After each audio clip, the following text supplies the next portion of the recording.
Olá, pessoal. Boa noite para todo mundo. Boa noite, professor. Boa noite. Boa noite, professor. Boa noite.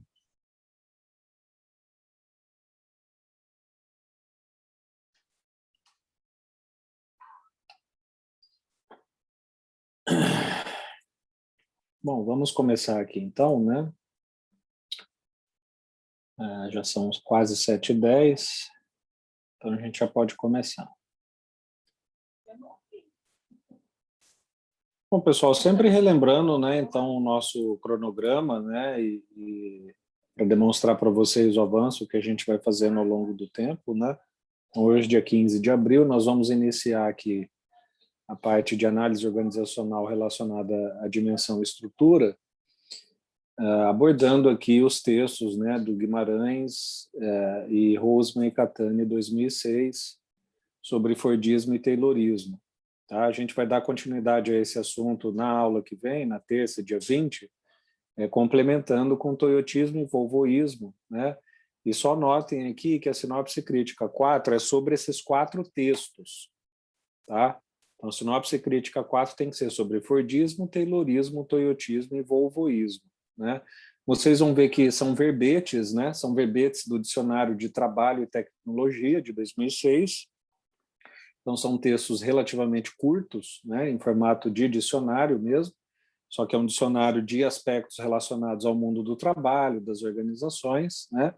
E vocês, no arquivo da sinopse, vão fazer uma separação geográfica ali dentro do próprio arquivo mesmo.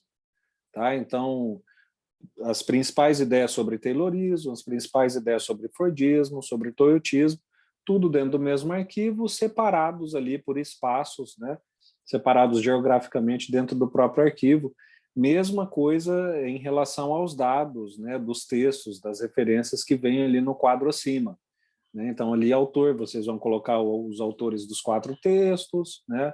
O ano e assim por diante. Tá? Então, se atentem para essa particularidade aqui que a gente tem em relação à sinopse crítica 4, porque é a única sinopse da disciplina que vocês vão fazer ali de 4 textos, né? Sendo os textos ali verbetes, textos menores, tá bom? Pessoal, então, como eu disse, hoje a gente vai entrar em um assunto diferente, né, da aula passada, um assunto parecido, porém diferente, que é a questão de análise organizacional relacionada à estrutura, né? Nós estamos na unidade 2 da disciplina, que é a unidade dedicada à análise organizacional, né? Nós sabemos que as dimensões básicas de análise organizacional são ambiente, estrutura e estratégia, né? Nos textos do Morgan, foram os primeiros textos que a gente estudou nessa unidade, nós tivemos ali métodos, né, modelos de análise organizacional, modelos de negócio, que tocam nessas 3 dimensões, né, uns mais, outros menos, mas a gente acaba tocando em ambiente, em estratégia, em estrutura, em todos, praticamente todos os textos que a gente estudou, capítulos do Morgan. Né? Na aula passada, a gente viu a abordagem ecológica de organização, né, que é um método de análise organizacional focado em ambiente, né, ambiente interno e externo.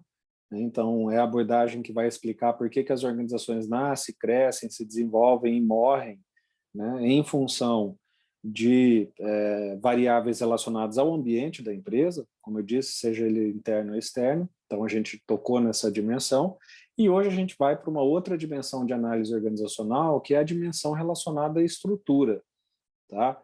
E é muito importante que vocês percebam que, quando a gente fala de estrutura, nós vamos falar aqui, quando a gente fala de Taylorismo, Fordismo, Toyotismo, Volvoísmo, são modelos de análise, modelos de estruturação da empresa relacionadas à produção. Tá? Então, a gente vai, nessas 2 aulas, hoje e na próxima, falar de modelos de análise organizacional relacionada à estrutura de produção das empresas. Né? Seja a produção de bens e serviços, como a gente está vendo aqui, por exemplo, né, todas essas abordagens levam nomes de montadoras de carro, né? Então, seja a produção de carros, mas também seja a produção de coisas abstratas, como, por exemplo, serviços. Tá? Então, quando a gente fala de produção organizacional, nós vamos estar falando de produção como um todo. Seja a produção de um carro, de um picolé, de uma roupa, seja a produção e a entrega de um serviço, né? Ou de uma condição abstrata, tá bom?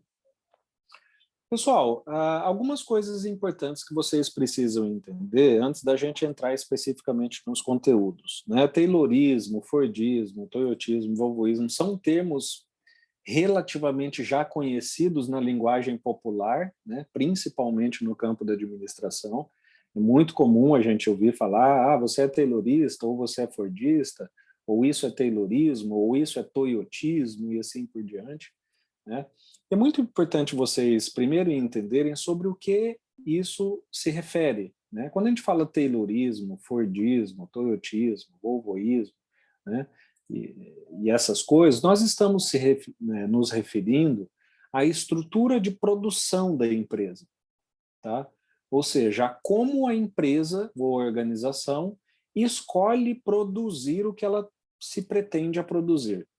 Então, quando a gente fala, isso é taylorista, nós estamos falando que o modo de produzir aquele resultado é taylorista, né? Ou isso é taylor-fordista, né? Nós estamos nos referindo ao processo de produção sobre aquele determinado objeto ser taylor-fordista, tá? Primeira coisa importante. Segunda coisa importante, pessoal, aqui vocês vão mais uma vez, né? Mas eu sempre reforço quando isso aparece, vocês vão ver a dimensão prática de teorias clássicas que a gente já estudou, né? Então, é como eu falo para vocês desde o início da primeira aula. Taylorismo, Fordismo, Toyotismo, Volvoísmo, vocês vão ver que são dimensões de produção, né? São questões de análise organizacional, são modelos de produção, portanto, prático, aplicado, concreto, né? Que tem todos eles uma raiz teórica, né? E eu vou falar isso para vocês, todos eles têm uma raiz claramente teórica, todos eles são representações práticas e concretas, né, sobre modos de se produzir, mas são representações práticas e concretas de teorias, tá? Ou de abordagens teóricas, ou de quadros teóricos da administração. Essa é a segunda coisa importante de vocês entenderem, tá? A terceira coisa importante de vocês entenderem sobre esses aspectos é que, independentemente de nós estarmos, por exemplo, falando de taylorismo e fordismo, né, que são duas práticas de produção que têm a sua origem teórica lá no início do século XX, no início da administração, né, são todas práticas atualmente vigentes no campo da gestão que a gente vive hoje em 2021. Tá? Então, aqui todos os 4 modelos de produção, né, os 4 modelos de estrutura de produção, todos eles ainda existem nos dias de hoje. Tá? Taylorismo, Fordismo, Toyotismo, todos eles estão presentes aí nas organizações, né, até os dias de hoje. Tá bom? Então, essas são as 3 coisas importantes aí para introduzir vocês a esses assuntos, tá? Então, nosso objetivo hoje aqui, basicamente, é discutir primeiro Taylorismo e Fordismo. Vamos seguir uma ordem cronológica, tá? É um critério realmente cronológico. Vamos começar com os 2 mais clássicos, né? Toyotismo e Taylorismo e Fordismo, e na aula que vem a gente aborda os modelos, né, de produção, de análise organizacional relacionada à estrutura de produção mais atuais, que são Toyotismo e Volvoísmo. Então, hoje a gente vai abordar esses 2 primeiros aqui. Tá? Pessoal, muito importante para que vocês consigam compreender cada um desses é vocês associarem esses modelos de produção a palavras-chave. Tá? Por quê? Porque vocês vão ver que cada modelo de produção, cada modelo de estruturação da produção, né, cada um desses 4, é baseado em uma ideia central sobre como aquela produção vai acontecer. Tá? Ou sobre como a estrutura da organização vai se organizar para produzir. Então, se vocês começarem por aí, é muito mais fácil de entender, porque vocês vão associar uma única palavra-chave a todo um ramo de ideias relacionadas à produção organizacional. Tá? Então, cada um desses modelos de produção, desses modelos de estruturação da empresa, cada um deles vai ter uma ou mais palavras-chave que vai, vamos dizer assim, vai ser um grande resumo que vai explicar por que aquela estrutura é daquele modo. Tá? Então, quando a gente fala de Taylorismo, a primeira coisa, né, é que o que é isso? É um modelo de produção fortemente baseado no quadro teórico do Taylor, né? Ou seja, na administração científica, na organização científica do trabalho, que a gente já viu aqui, né, e que é o modelo clássico da administração, ou um dos modelos clássicos da administração.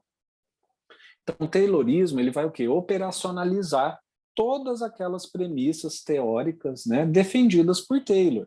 Tempos e a gente vai ver ali na frente, tempos e movimentos, controle, supervisão, rígida divisão do trabalho, que são todas as concepções que o Taylor estruturou nas suas 4 obras, né?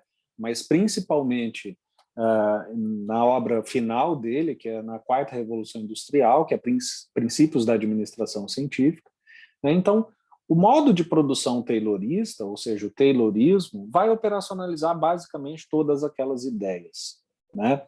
E aqui eu trago aqui um resumo dessas ideias. Então, quando a gente se perguntar né, que tipo de produção é essa que acontece aqui na minha empresa? É uma produção taylorista, né? Tá, quais são as características e as ideias que vão estar por detrás daquela produção? Como eu falei, seja isso uma produção de um carro, seja isso a produção de um serviço, né? Quais são os princípios que norteiam o Taylorismo? Primeiro, qual é a palavra-chave? A palavra-chave é essa aqui, pessoal. Tá? Então, o Taylorismo é um princípio de execução do trabalho, ou seja, um princípio de produção de bens ou serviços focado exclusivamente no desempenho. Tá? Então, vejam, essa é uma informação importante porque a gente começa a entender, bom, por que então o Taylor fazia, né, monitoramento de tempos e movimentos, né?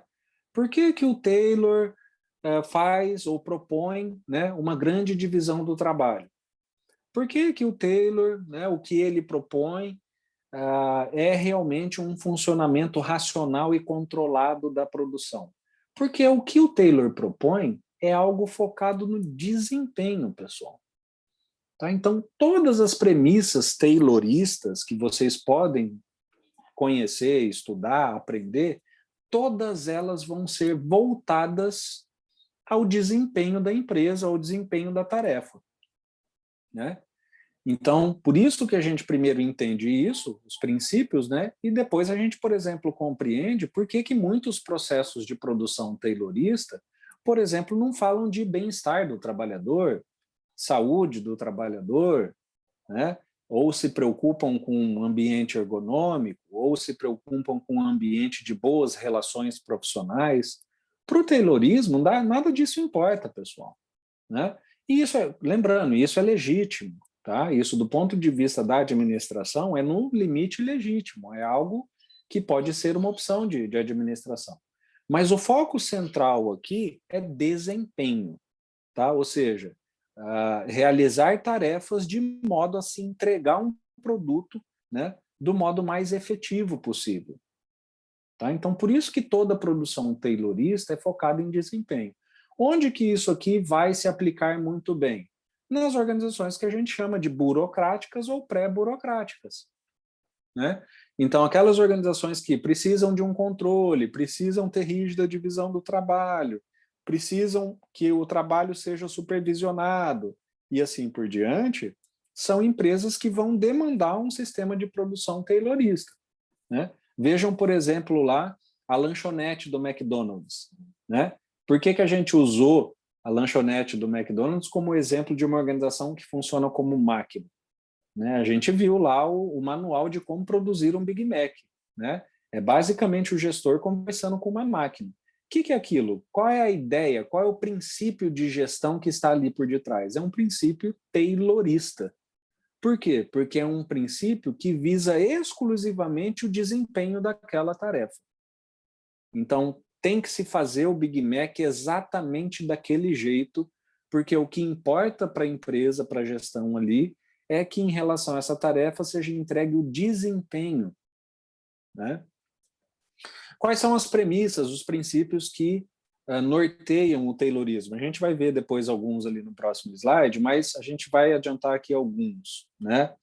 Isso eu já falei para vocês, pessoal. Se vocês forem ler a última obra do Taylor, Princípios de Administração Científica, né, vocês vão ver um capítulo lá onde o Taylor trata do que ele chama da vadiagem do trabalhador, né? Então ele vai explicar que o trabalhador médio, que é aquele trabalhador normal, vamos dizer assim, né, ele em geral, isso nas palavras do Taylor, tá? Eles vão ser vadios, né? Ou seja, eles vão ser ociosos, lentos, não, em geral, se você não der ordens claras, ele não vai cumprir aquilo que se espera, né? É alguém que, se puder, vai empurrando o trabalho, vamos dizer, nas coxas, né? Então, essa era a concepção do Taylor na época, né? Claro que a gente sabe que hoje a gente não pode encarar desse modo as coisas, né? A gente não pode partir do princípio de que as pessoas são vadias, são ociosas, são lentas, né? Mas era isso que passava pela cabeça do Taylor, né? O Taylor, observando que o trabalhador médio era ocioso, lento, vadio, o que ele pensou? Falou, bom, eu preciso pensar um modo de produção que entregue para esse cara as normas mais claras possíveis, as normas mais simples possíveis. Por isso que o trabalho tem que ser dividido, porque o sujeito é médio, ocioso, lento e vadio, ele não tem condições de fazer tarefas complexas, né? Então, esses são os grandes princípios do Taylorismo, né? Por isso que, por exemplo, a gente vê que é um tipo de produção que, em geral, não privilegia a saúde do trabalhador, né? Por quê? Porque o foco é em desempenho. Então, é aquele tipo de produção bastante rotinizada, burocratizada e assim por diante, né? Que pretende uma racionalização da produção, que divide o trabalho de modo rígido, né? Então, divide o trabalho em muitas etapas, né? E isso deu origem ao que o Taylor chamou de Organização Científica do Trabalho, tá? OCT. E quais são as características da OCT? Né? Aqui eu trago realmente características que o próprio Taylor definiu, né, no livro de Princípios de Administração Científica dele, né? Então, por exemplo, ele falou que, né, em função da gente ter esse cenário de trabalhadores, a gente precisa ter um estudo de tempos e movimentos, né? Vocês vão ver na nossa aula sobre trabalho, pessoal, eu vou mostrar para vocês, a gente vai fazer um estudo de caso na aula sobre trabalho e a gente vai abordar um dos experimentos mais famosos do Taylor, né, que é um experimento que ele fez em uma fábrica de ferro que ele foi chamado para trabalhar, né, onde ele faz assim um estudo sublime, né, de tempos e movimentos necessários para se carregar ferro, para carregar ferro em um trem, por exemplo, né?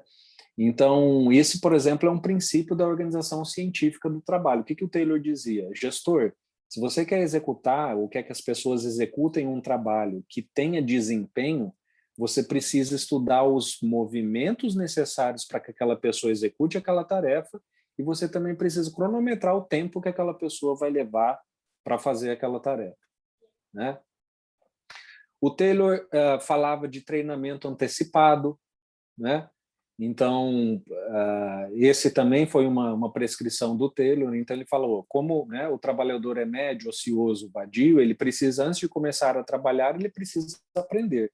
Então, foi exatamente o Taylor uma das primeiras pessoas que começaram a falar em treinamento, né, em aprendizagem dentro da organização como modo de entregar desempenho, porque ele prescrevia isso. Ele falava, não tem condição da pessoa simplesmente você contratar ela e partir do princípio de que ela vai já executar a tarefa do modo como você espera.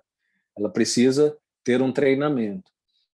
Vejam aqui, pessoal, o Taylor acreditava apenas em trabalho individualizado, pessoal. Então vejam como, por isso que o trabalho no Taylor é extremamente individualizado e dividido, né? Por quê? Porque para o Taylor o trabalho coletivo era só uma variável que complexificava ainda mais a gestão, né? Então, o que o Taylor pensava? Bom, eu entendo que a organização é um grupo de pessoas, só que se eu coloco elas todas para trabalharem juntas, isso para mim vai ser um complicador.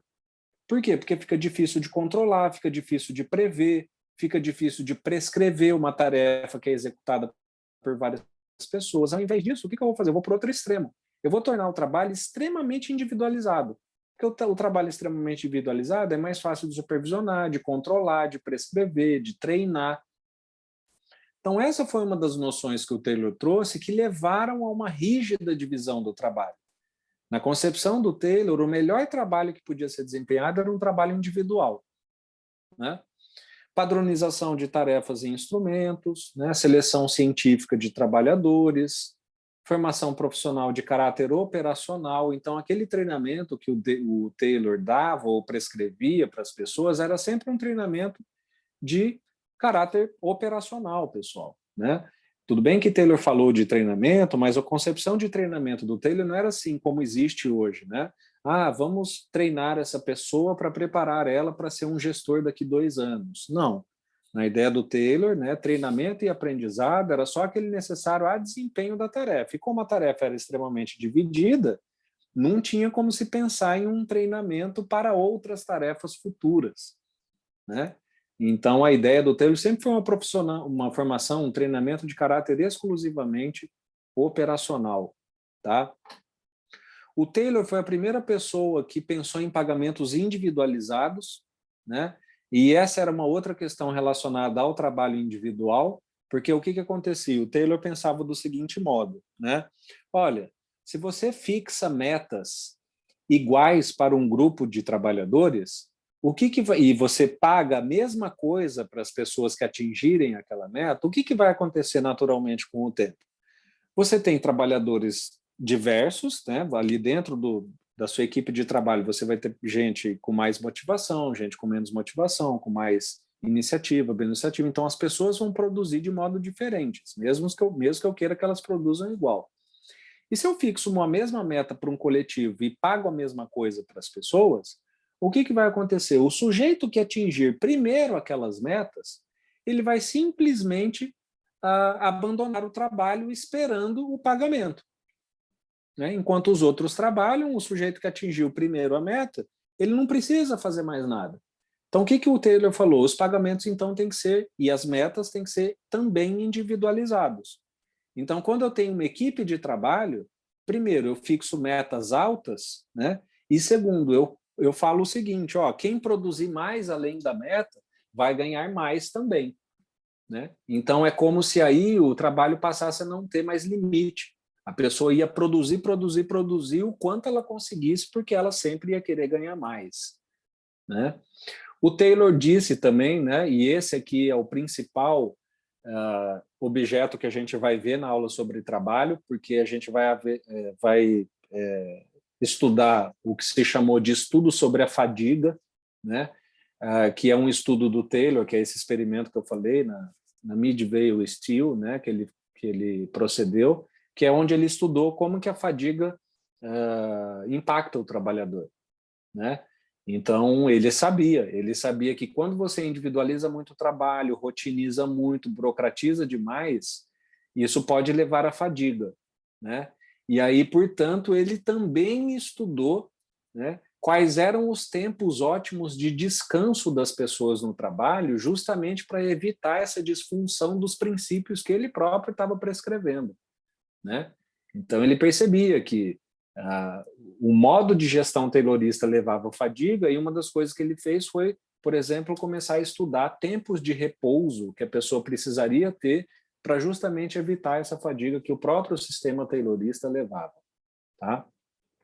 Sistema rígido de controle e supervisão, né, justamente pelo trabalho ser individualizado, então era muito importante ter lá controle e supervisão, né, medição objetiva da produção individual, como eu disse, para viabilizar os pagamentos, né? Então, lembrando aqui o que foi dito em aulas passadas, né? O que é a organização científica do trabalho, pessoal? Basicamente, ela é representada lá nos filmes do Chaplin, né? Tempos modernos.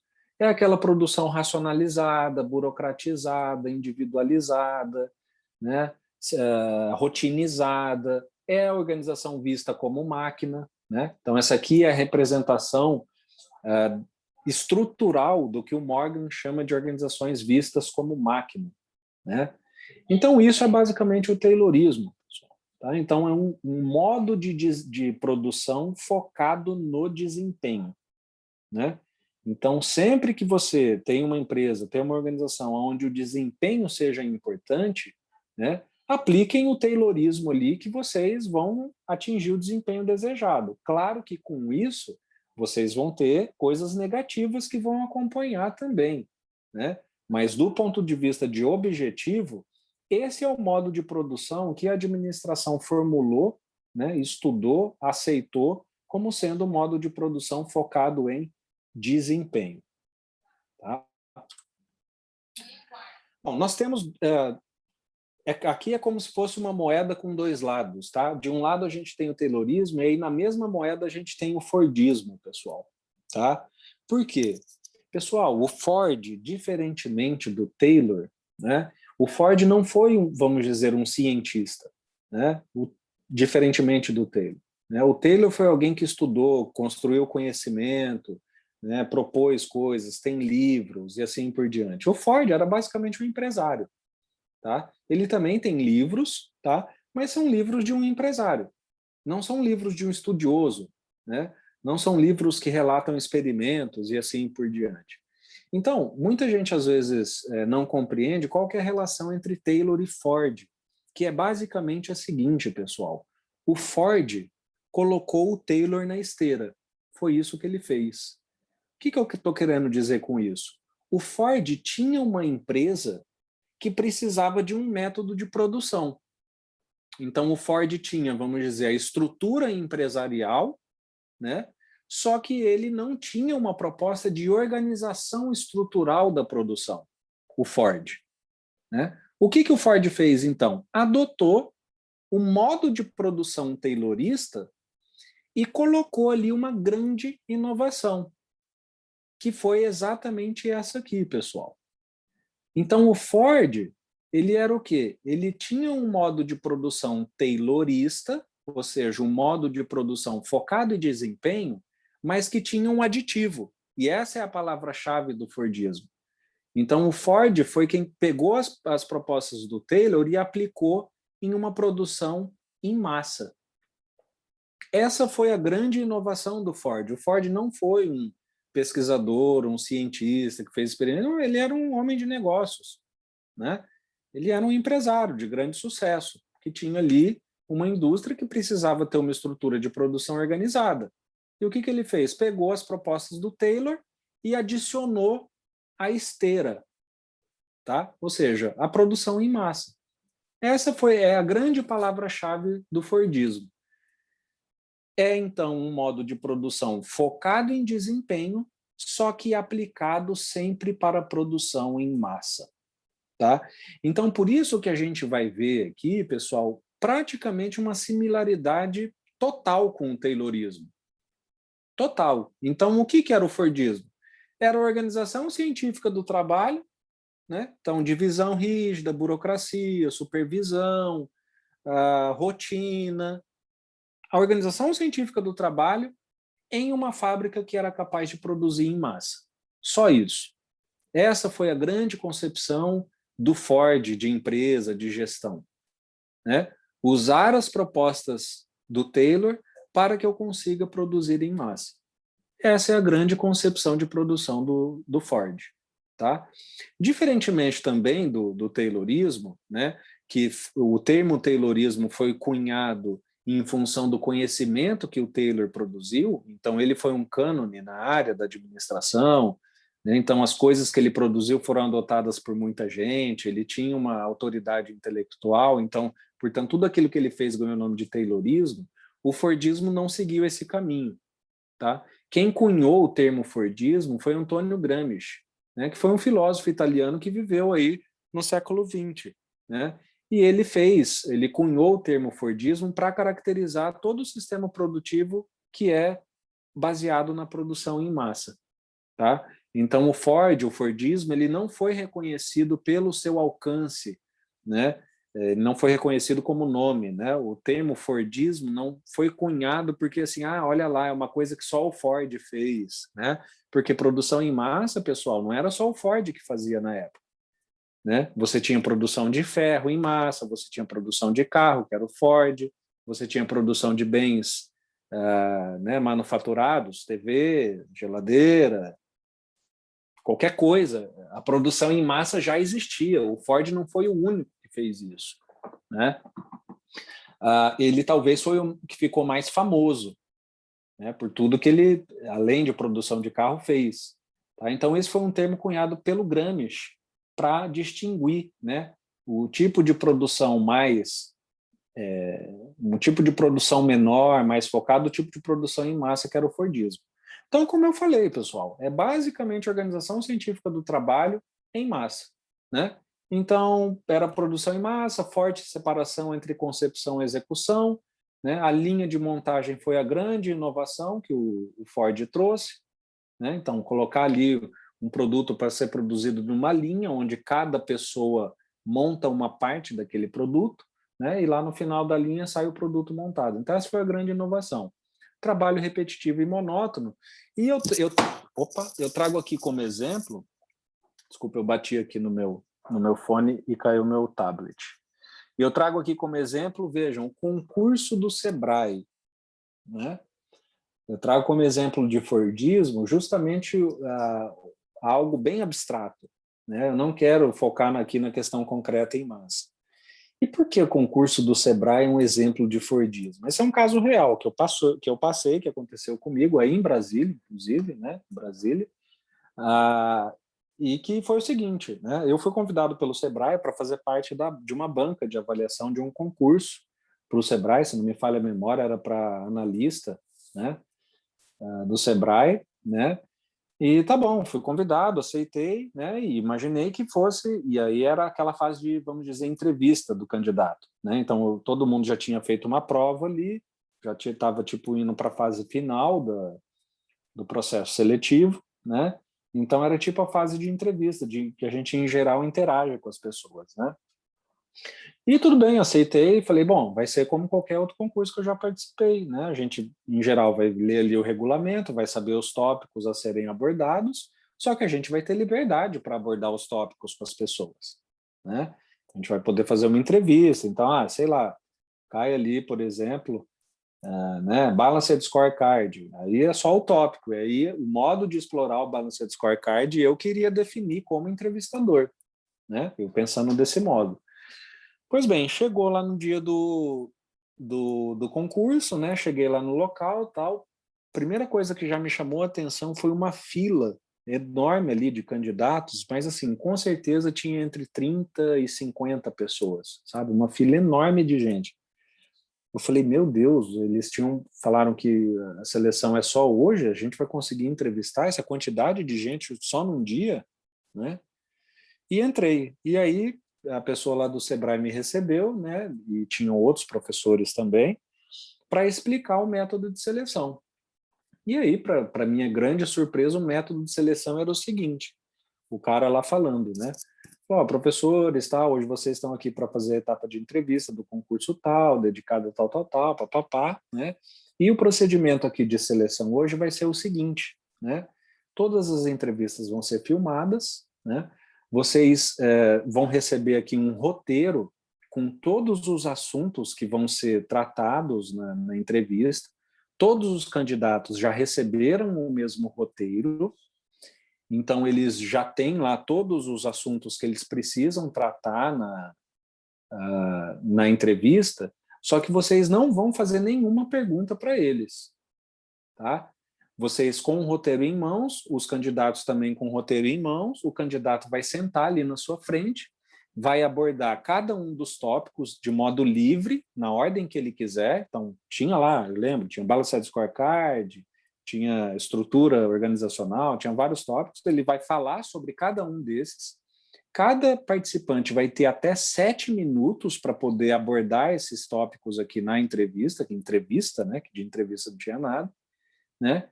E você só vai avaliar ele nesse formulário que eu vou entregar aqui para vocês. Então, ao final, quando ele terminar a arguição dele, o que ele tem aqui para falar sobre esses tópicos, né, você vai ali e dar uma nota, tá? Aí alguém levantou a mão e falou, não, mas a gente não vai fazer nenhuma pergunta, interação, consideração, estímulo para o candidato?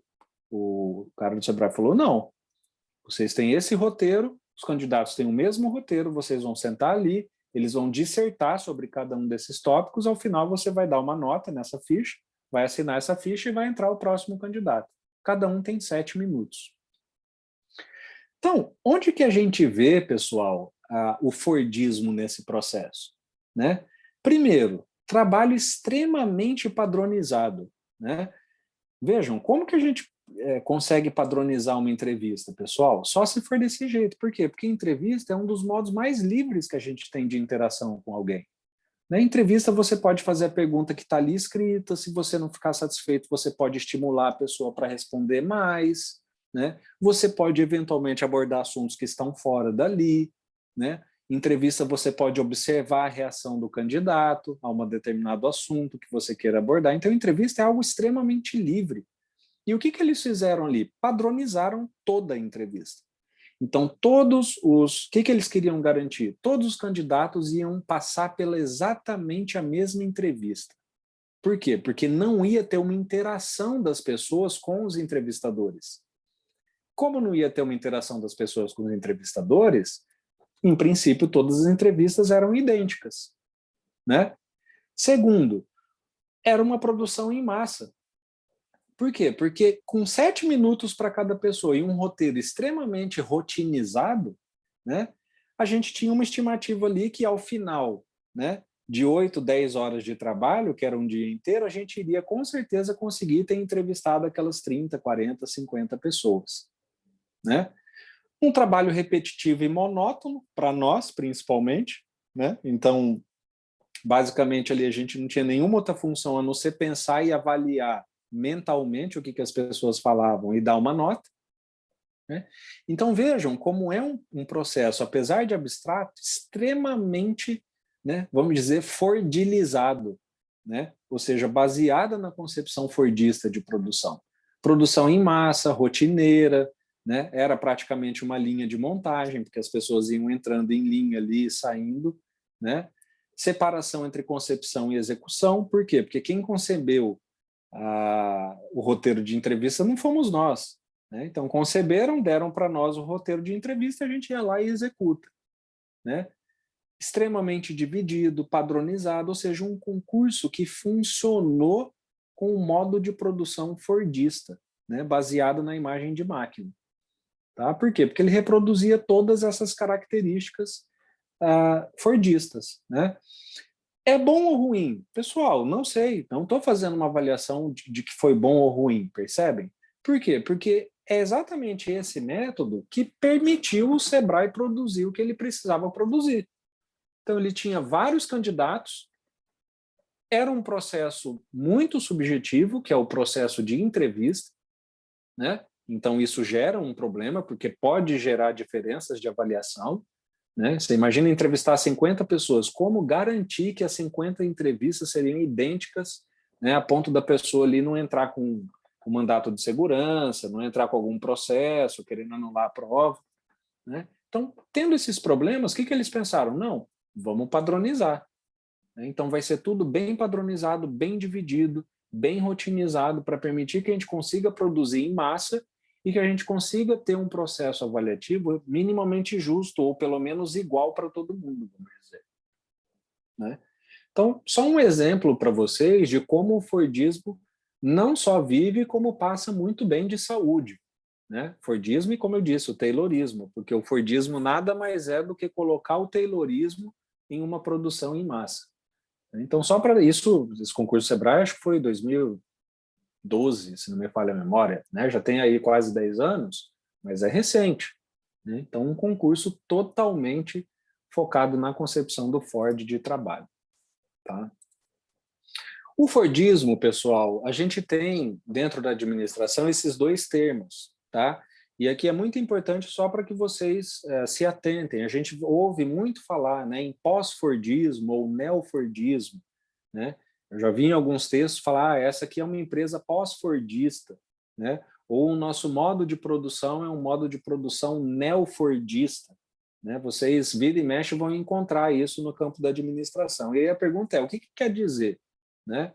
Para vocês entenderem isso, pessoal, basta vocês entenderem esse prefixo aqui, ó, pós e neo.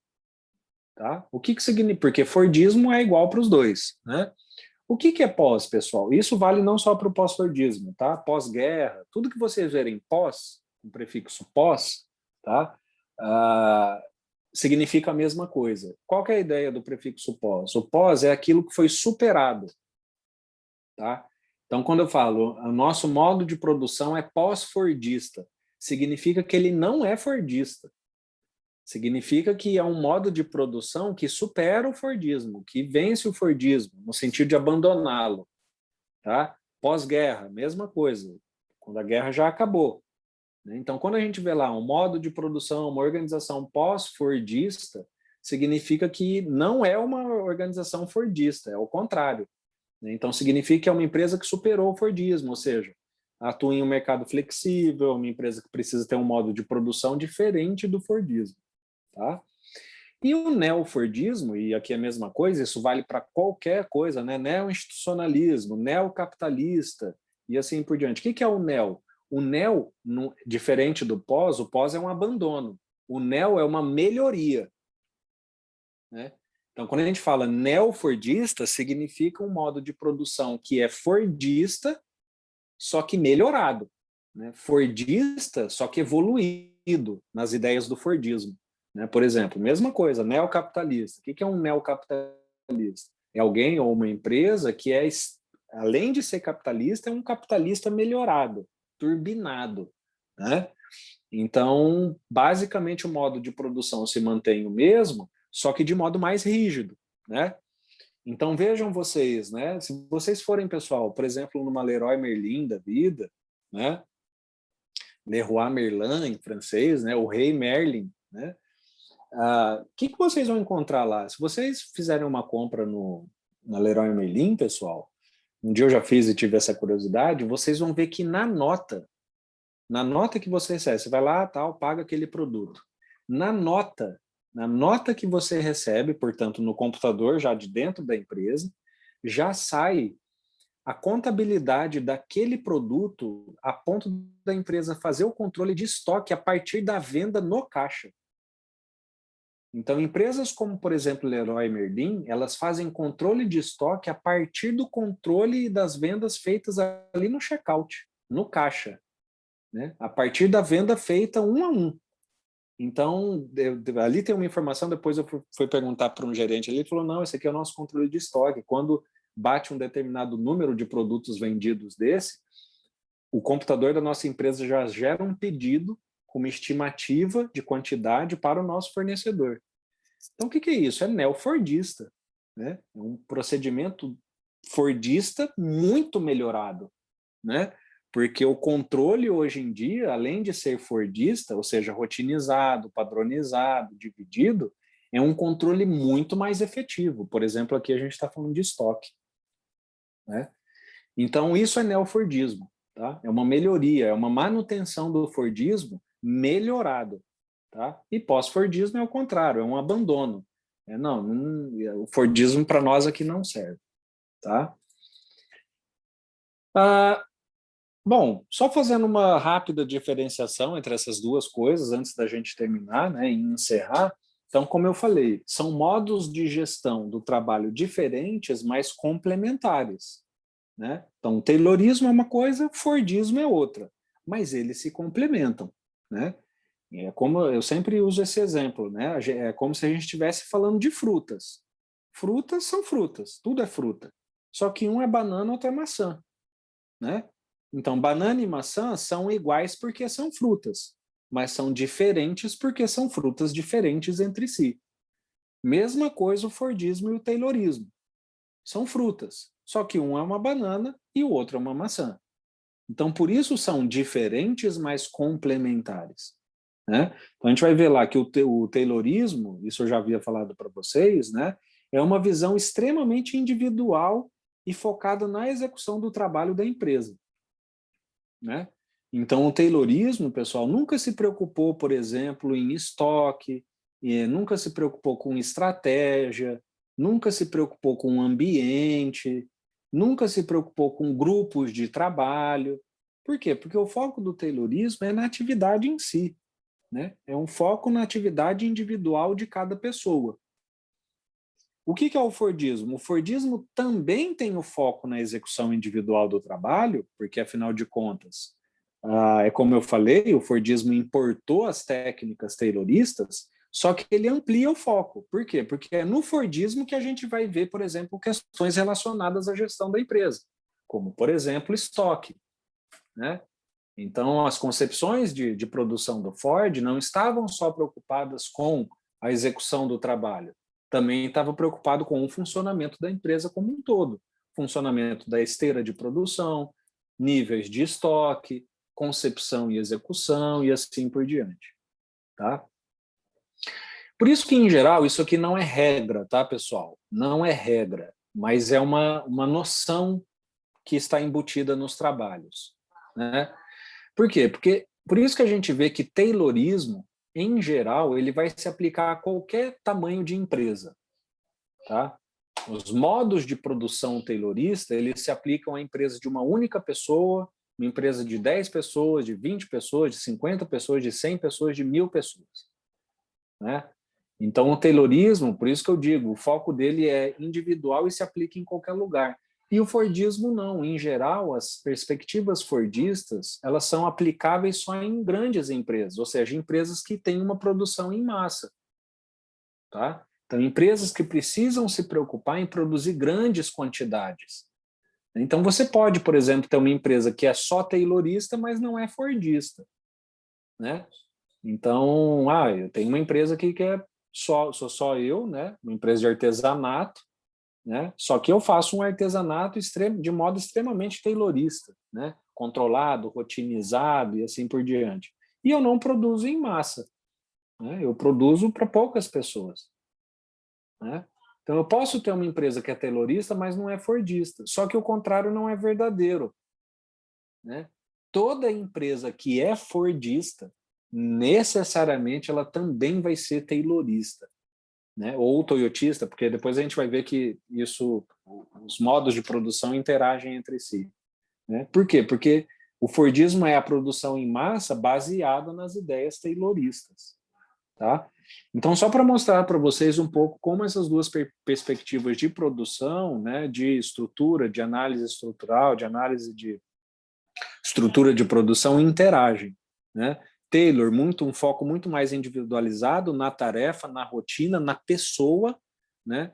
E Ford, além dessa preocupação, um foco um pouco mais amplo baseado na gestão da empresa, né? Taylor em qualquer tamanho de empresa, porque essas prescrições se aplicam a qualquer tipo de empresa, e Ford em geral em empresas maiores, né? Ou médias ou grandes. Por quê? Porque a ideia principal é a produção em massa. Tá bom? Pessoal, e é isso por hoje, né? Então a gente dá conta aqui dos dois primeiros modelos, né, métodos de produção, né, que são Taylorismo e Fordismo, tá? Então, entrando aí, como eu falei, né, nas questões de análise organizacional focada em estrutura, e aqui focada em estrutura de produção, tá? Eu passo então aí a palavra a vocês para saber se vocês têm alguma pergunta, alguma dúvida, né, sobre esse assunto para a gente poder ir para o encerramento.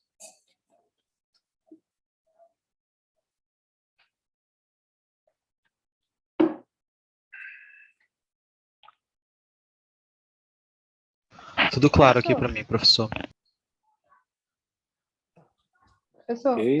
Sim, eu Isabela. queria, na verdade, não é muito bem uma dúvida, é mais uma curiosidade. Se já existem estudos que dizem assim, apontam para uma direção de como esses modelos vão estar daqui a 30, 40 anos, por exemplo. Por exemplo, a questão da substituição do trabalho do ser humano por máquinas e a racionalização. Enfim, minha curiosidade é mais assim, com o neofordismo mais assim avançado, um taylorismo mais avançado. Sim, sim. Existem sim, ótima pergunta, tá? E já existe já há um bom tempo, tá? Já existe há um bom tempo. Se vocês procurarem um livro de um cara chamado Jeremy Rifkin, né, que o título do livro é O Fim dos Empregos, né, ele vai mostrar para nós como a evolução natural da nossa sociedade, e aí é uma coisa que é super ampla, da nossa sociedade no campo cultural, no campo econômico, no campo financeiro, no campo das liberdades individuais, no campo também das organizações, dos modos de estruturação do trabalho. O Rifkin fala para a gente que o emprego como a gente conhece vai sumir, né? Não vai ser aquele emprego presencial. Em geral, as pessoas não vão trabalhar por salário, vão trabalhar por prazer, né? Em algumas áreas, a produção vai ser totalmente robotizada, então não vai existir emprego. Então, em geral, por exemplo, você poderia ter uma fábrica que funcionava com 1.000 pessoas, vai ser uma fábrica que vai funcionar com 20, porque são as pessoas que vão controlar as máquinas ali, né? Então, com certeza, tá? Existem sim estudos que falam não necessariamente sobre o desaparecimento dessas perspectivas de produção, tá? Porque, por exemplo, se você pega uma produção que é só de robô, né? Ela não vai ter as características humanas do Taylor, mas todas as outras ela vai ter: rotina, burocracia, supervisão, né?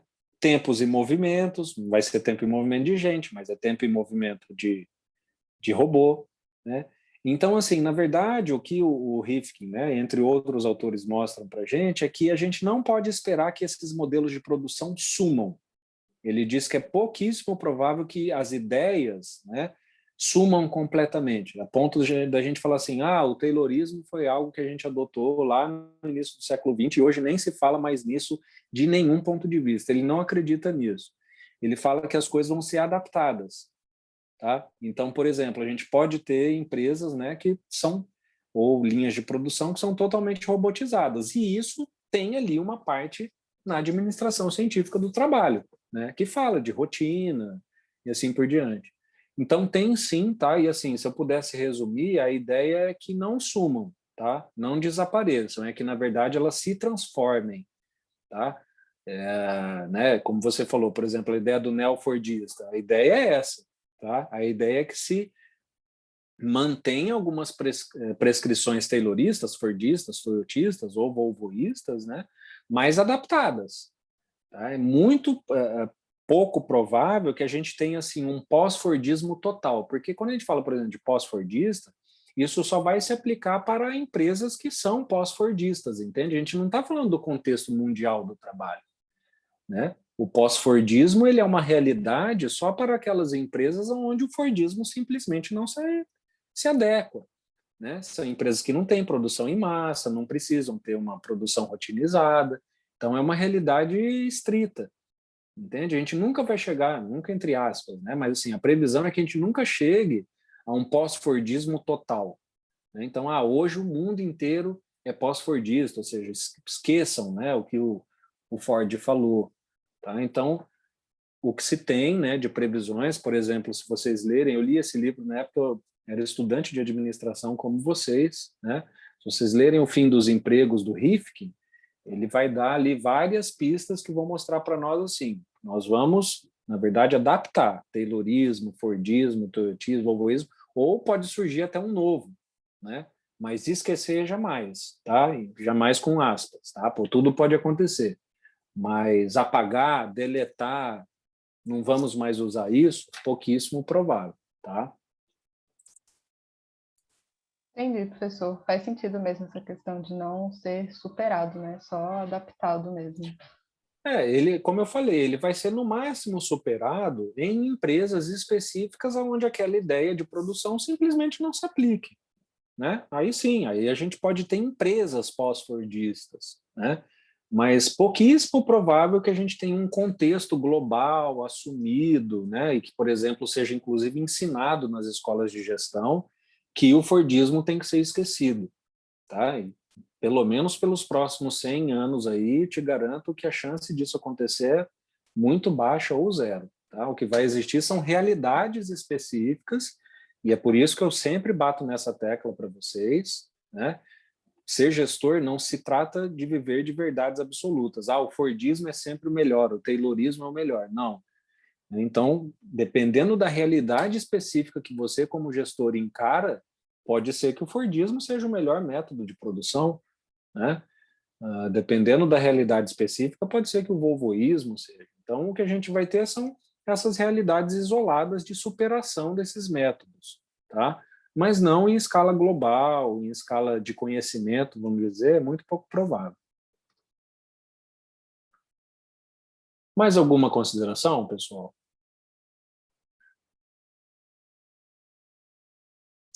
Acho que não, né? Então, acho que é isso, tá? Bom, então, boa noite para vocês, tá, pessoal? Então, na terça-feira que vem, a gente continua esse assunto com toyotismo e volvoísmo, tá bom? Tenha uma boa noite, um bom fim de semana e até terça-feira. Tchau, tchau. Boa noite, professor. Obrigado.